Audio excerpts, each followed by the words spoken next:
আসসালামু আলাইকুম। আমি জাকিয়া সুলতানা, আরটি বিজ্ঞান, ঘুঘুরিয়া সেফাতুল্লাহ উচ্চ বিদ্যালয়, নাগরপুর, টাঙ্গাইল। সুপ্রিয় শিক্ষার্থীবৃন্দ, আজকে আমরা তোমাদের দশম শ্রেণীর জীববিজ্ঞানের বই থেকে তোমাদের একটি বিষয় নিয়ে আলোচনা করব। আমরা এখন দ্বাদশ অধ্যায়ের বংশগতি বিষয় নিয়ে আলোচনা করব। তোমরা লক্ষ্য করে থাকবে যে অনেক সময় আমরা দেখতে আমাদের বাবা মায়ের মতো হয়ে থাকি। অনেকেই বলে থাকে ছেলেটি দেখতে তার বাবার মতো, মেয়েটি দেখতে তার মায়ের মতো। কেন এরকম চারিত্রিক গঠন হয়ে থাকে? আমরা কেন আমাদের বাবা মায়ের মতো হয়ে থাকি? বাবা মা থেকে তার বৈশিষ্ট্য, চারিত্রিক বৈশিষ্ট্য তার সন্তান সন্ততিতে স্থানান্তর করার প্রক্রিয়াকেই বংশগতি বলা হয়ে থাকে। আর এই বংশগতিতে যে বৈশিষ্ট্যগুলো সঞ্চারিত হয় তার কয়েকটি উপাদান কাজ করে থাকে। সেই উপাদানগুলোর মধ্যে অন্যতম হচ্ছে ক্রোমোজোম। তোমরা নিশ্চয়ই ক্রোমোজোমের নাম শুনে থাকবে। ক্রোমোজোমের প্রধান উপাদান হচ্ছে ডিএনএ। তাহলে শিক্ষার্থীরা, চলো আজকে আমরা ডিএনএর গঠন সম্পর্কে আলোচনা করব।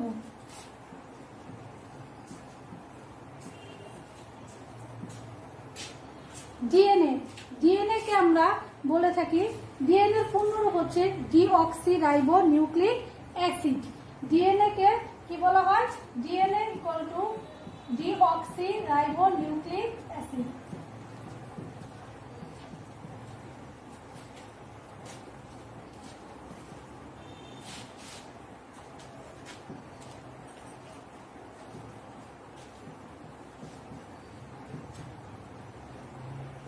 এটি হচ্ছে ক্রোমোজোমের প্রধান উপাদান।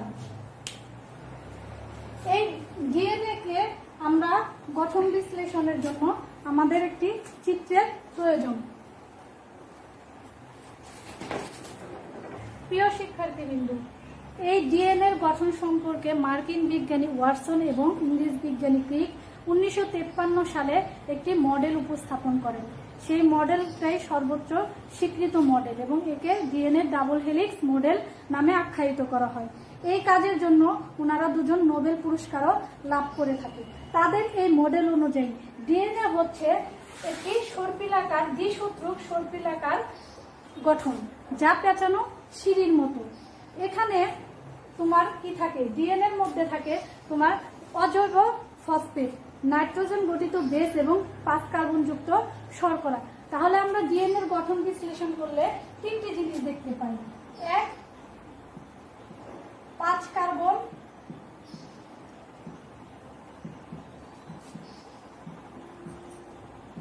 যুক্ত শর্করা।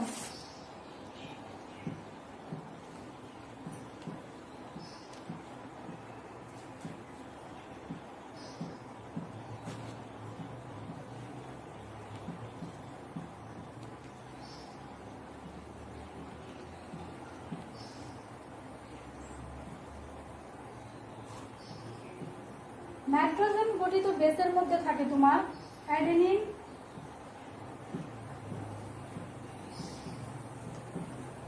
গুয়ানিন,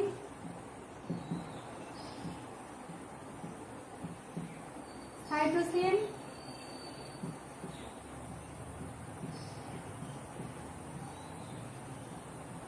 ও থায়ামিন। এবং এখানে কি থাকে তোমার? অজৈব ফসফেট।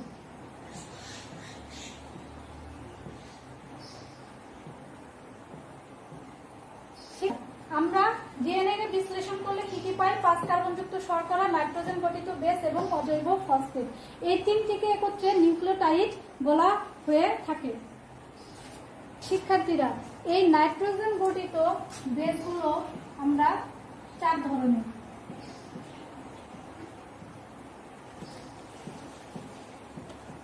নাইট্রোজেন বেস বা ক্ষার। আমরা সেখানে কি কি দেখতে পাই? অ্যাডেনিন,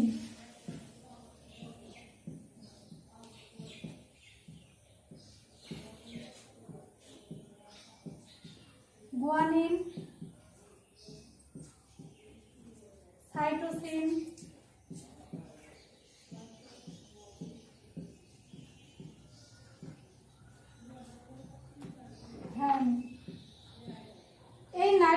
বেসকে দু ধরনের বলা হয়ে থাকে, পিউরিন এবং পাইরিমিডিন বেস। পিউরিনকে একটি এই বেসের অ্যাডেনিনের সাথে গুয়ানিন হচ্ছে পিউরিন বেস এবং সাইটোসিনের সাথে থায়ামিন হচ্ছে পাইরিমিডিন বেস। এখানে একটি বেসের তোমার গুয়ানিনের সাথে সাইটোসিন 3 সূত্র 3টি হাইড্রোজেন বন্ধন দ্বারা যুক্ত থাকে, 3টি হাইড্রোজেন বন্ধন দ্বারা যুক্ত থাকে এবং এক পাশে অ্যাডেনিনের সাথে থায়ামিন দ্বিসূত্রক হাইড্রোজেন বন্ধন দ্বারা যুক্ত থাকে। তাহলে সর্বদাই দেখবে তোমার পিউরিনের সাথে পাইরিমিডিনের বন্ধন হয়ে থাকে। শিক্ষার্থীরা, তোমাদের বললাম যে সর্বদাই এই বন্ধন পিউরিনের সাথে পাইরিমিডিনের হয়ে থাকে। তাহলে অ্যাডেনিন গুয়ানিনকে আমরা পিউরিন বলতে পারি, আর এটাকে আমরা বলবো পাইরিমিডিন।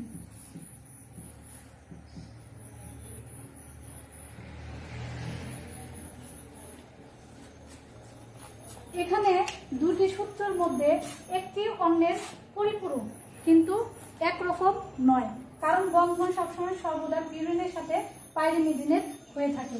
এক পাশে যদি তোমার গুয়ানিন থাকে তাহলে সে কি করবে, সাইটোসিনের সাথে ত্রিবন্ধন 3টি হাইড্রোজেন বন্ধন দ্বারা যুক্ত থাকবে, আবার অ্যাডেনিন থায়ামিনের সাথে যুক্ত থাকবে।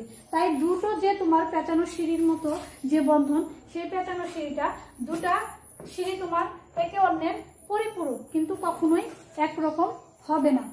এখানে এই সিঁড়ির মাঝখানে তোমার কি থাকে, এখানে এই দ্বন্দ্বটির মধ্যে সাহিত অবস্থায় থাকে তোমার নাইট্রোজেন বেস অজৈব ফসফেট, আর এখানে যে সাহিত অবস্থায় থাকবে সেটাকে তোমরা কি বলবো, আমরা পিউরিন এবং পাইরিমিডিনের বন্ধন থাকবে। আর এই দণ্ডের ভিতরে তরল পদার্থের মতো অজৈব ফসফেট অবস্থান করবে। তাহলে শিক্ষার্থীরা, তোমরা নিশ্চয়ই পিউরিন এবং পাইরিমিডিনের বন্ধনটি বুঝতে পেরেছ। এখন দেখো, এই প্রতিটি ঘূর্ণনের মধ্যে তোমার ব্যাস হচ্ছে 34 আর্মস্টার। তাহলে একটি ঘূর্ণন সমান কত, 34 আর্মস্টার। আর এই প্রতিটি ঘূর্ণনের মাঝের মধ্যে তোমার নাইট্রোজেন গঠিত যে বন্ধন পিউরিন এবং পাইরিমিডিনের বন্ধন, সেখানে 10টি করে নিউক্লিওটাইড থাকে, 10টি করে নিউক্লিওটাইড থাকে। আর তাহলে 34 আর্মস্টার, আমরা জানি 1 আর্মস্টার সমান সমান 10⁻⁻10 মিটার।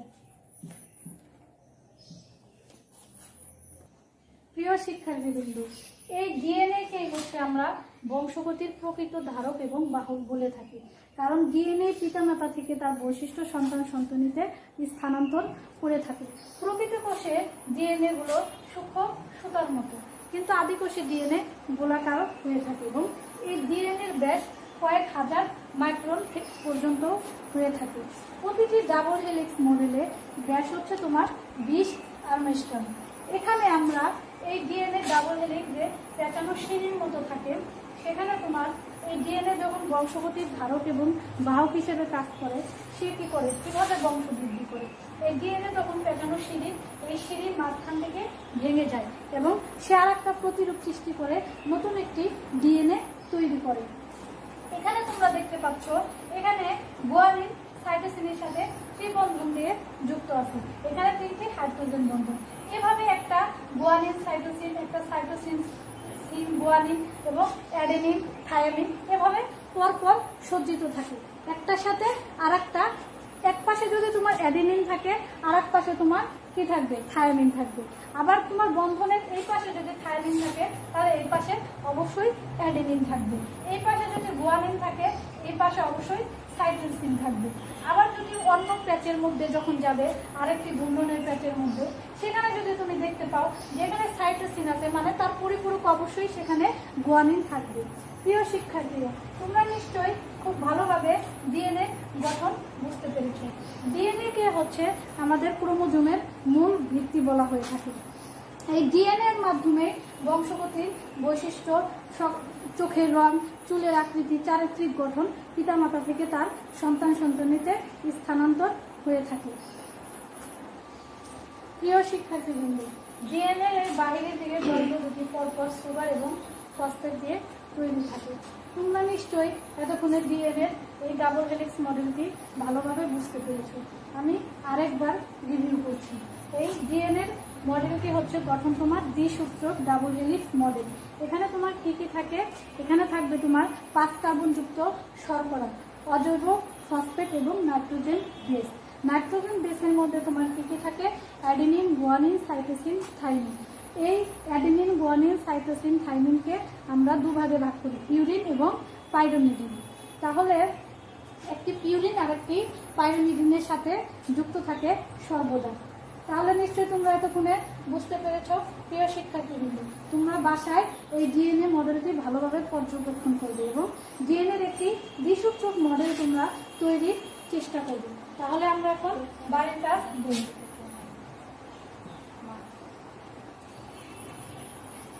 এটাই শুধু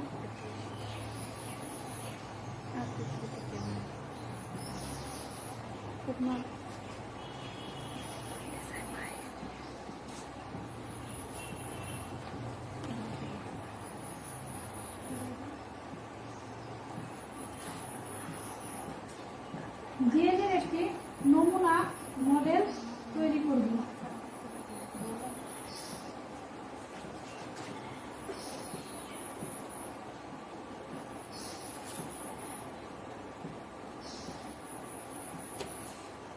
এবং ডিএনএর গঠন সম্পর্কে ভালোভাবে পর্যবেক্ষণ করবে।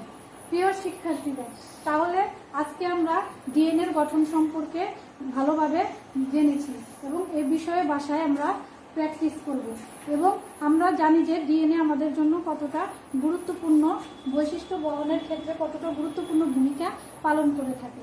তাহলে